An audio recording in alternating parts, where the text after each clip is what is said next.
여러분, 코인제스트 코리아라고 아십니까? 코인제스트 코리아는 코인제스트 코리아 대표가 국회 국정감사에도 출석해 먹튀 의혹에 대해서 해명을 하기도 했던 그런 거래소인데요. 먹튀가 한두 군데도 아닌데 왜 하필 코인제스트만 이렇게 국회에서까지 관심을 갖느냐 하면 그 규모가 다른 거래소와 비교해 엄청나게 크기 때문입니다. 지금 문제가 되고 있는 건 입출금이 안 되고 있다는 건데요. 코인제스트 대표는 초반에는 글로벌 프로젝트 런칭 때문에 입출금이 안 된다고 했다가 갑자기 말해주지도 않았던 세금 문제와 다른 거래소에 돈을 빌려줬다면서 약 40억 원이 돈이 빈다, 그래서 지금 입출금이 안 된다, 근데 곧 정상화된다, 이런 말을 하고 있는데요. 과연 이곳이 정상적으로 입출금이 될 것인지 아니면 정말 먹튀 의혹이 현실이 될지를 쫓고 있는 우리나라 코인계 경찰을 자처하는 코인캅스 두 분을 만나봤습니다. 한번 인터뷰 들어보시죠. 이 상황을 그냥 비유해서 얘기를 하자면 자기 자동차를 정비소에다 갖다 맡겼는데 차를 언제 찾으러 가기로 했거든요. 근데 자기 차를 못 돌려주겠다는 거예요. 왜요? 맨 처음에는 그 정비소의 리모델링 중에서 차를 아직 못 고쳤다고 하는 거죠. 근데 나중에 정비소 리모델링 다 끝났어요. 알고 보니까 내 차 어딨냐 내놓으라고 하니까 사실 너 차를 사실 내가 렌트카를 돌렸는데 그 렌트카로 빌려준 사람이 차를 아직 안 가지고 왔어. 그리고 너 차로 렌트카를 돌려서 세금이 나왔는데 내가 그 세금을 못 내가지고 너 차를 팔아서 줬어. 그 상황이랑 똑같다고 보시면 돼요. 이게 얼마나 어이없는 상황인지 다른 분들도 아셨으면 좋겠어서. 일단은 오늘 만나게 된 건 이제 코인제스트 때문에 나왔는데요. 코인제스트가 작은 거래소가 아니죠? 그쵸. 거의 네. 중대형 거래소라고 보시면 될 것 같습니다. 중대형 정도면은 그 업비트, 빗썸, 그다음에 코인원 그 바로 밑에 정도?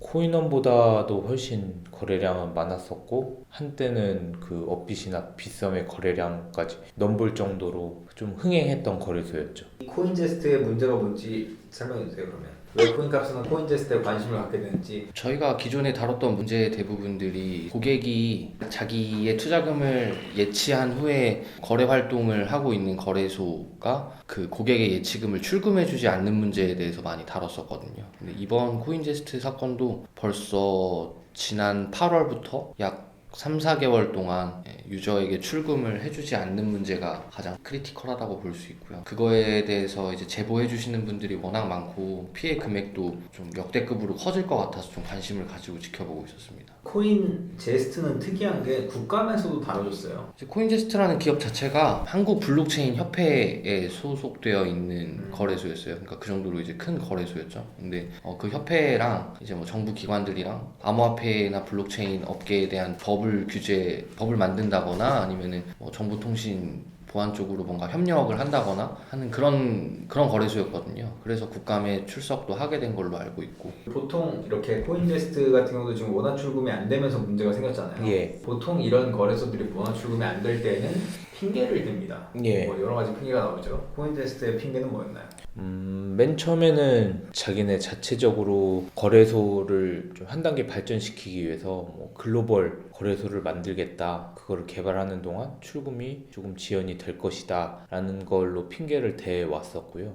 실질적으로 그 글로벌 거래소가 론칭을 10월 달에 하기로 했는데 실질적으로 론칭이 되고 나서도 출금이 안 되자 사람들이 이제 항의를 더 심하게 하기 시작했고 결국에는 자기네 예치금이 부족하다라는 거를 결국에는 밝혔죠. 그거의 원인으로 제기를 한 게 납부한 세금이 37억 원 정도고 그리고 다른 거래소에 빌려준 돈이 10억 원 가량 있다. 그래서 그런 것 때문에 자금난이 발생을 해서 고객에게 이제 원화 출금을 해줄 돈이 사실 좀 부족한 상태다. 그런 식으로 원인을 좀 둘러댔죠. 3, 4일 전에 떴죠. 기사가 임원이 인터뷰했다면서 떴는데 뭐 사실 거기 어디 갔는지 모르겠지만 어쨌건 최초의 글로벌 플랫폼을 런칭한다고 했던 그 핑계와는 변명과는 전혀 다른 얘기가 나온 거네요. 그렇죠.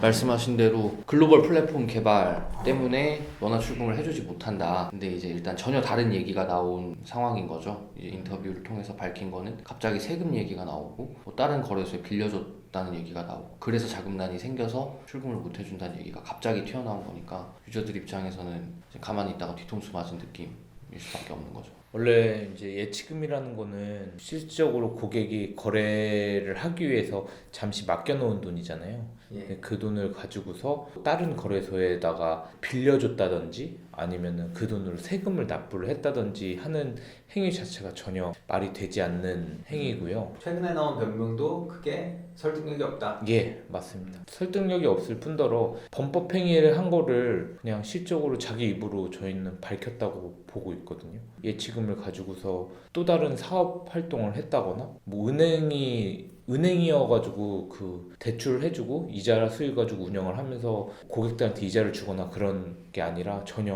뭐 동의를 얻지 않았고 그리고 다른 핑계를 댔었고 그렇기 때문에 좀 문제가 심각하다고 볼 수가 있죠. 요즘 그러면 코인제스트는 지금 현재 상황이 어떤가요? 코인제스트 같은 경우는 사실 워낙 큰 거래소여서 유저들이 글로벌 플랫폼 개발이 완료가 되면은 출금이 될 거라는 믿음을 좀 가지고 있었어요. 근데 그래서 이제 프리미엄 원래 보통은 워낙 출금이 막히면은 코인으로라도 출금을 하려는 목적이 있어서 코인 시세가 다른 거래소보다 조금 비싼 속칭 프리미엄이라고 하는 게 좀 붙거든요. 그래서 프리미엄도 많이 안 붙었었는데 30%대로 좀 유지를 하고 있다가 이제 글로벌 플랫폼 개발이 완료됐는데도 출금이 지연이 되니까 최근에는 막 2배, 3배까지, 많게는 4배까지 프리미엄이 껴있는 상태고 유저가 출금을 하려면 이제 그 손해를 감수하고 출금을 해야 되는 문제가 일어난 상황이라고 보시면 됩니다. 실질적으로 뭐 100만 원 정도가 원화로 예치가 되어 있다고 보면은 실제로 가지고 나오면 한 20만 원 정도, 뭐 30만 원 정도밖에 가지고 나올 수가 없는 거죠. 그런데 여기 코인제스트에 코인을 넣는 사람들도 있다고 해요. 그 이유는 뭔가요?